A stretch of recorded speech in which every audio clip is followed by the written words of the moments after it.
Dumating na ang aming doggy, puppy. Almost 2 months pa lang. Nice, oh. Innocent face. Yeah.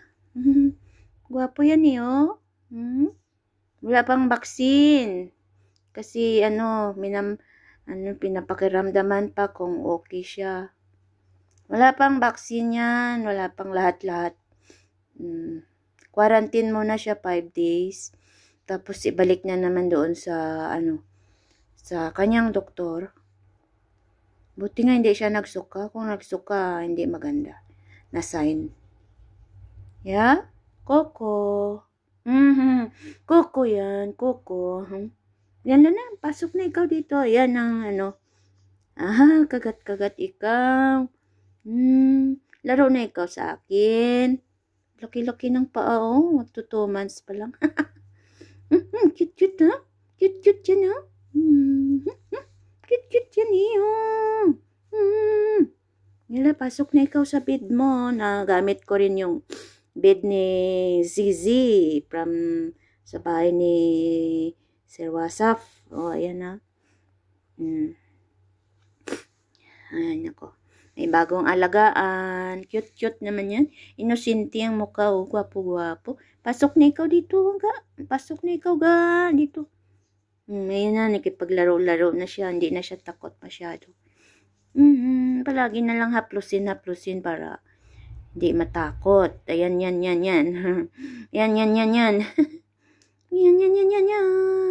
Baby pa, gusto niya play pa yan, eh. Gusto na play. Gusto ng play, ha?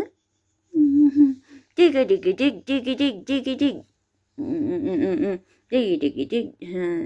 Pogi yan, eh. Pogi, oh. Dig. Bye, Coco. I'm go out na. Lala na, pasok na ikaw.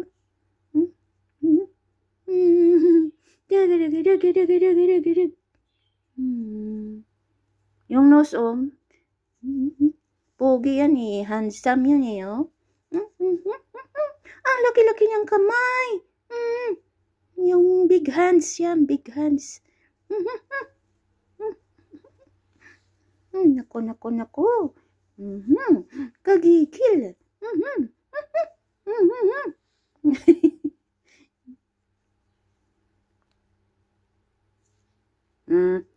Don't bite, ah.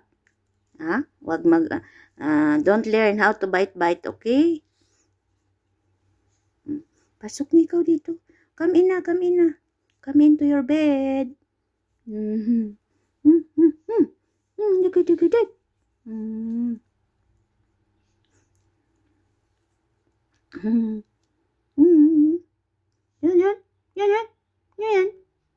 Yan.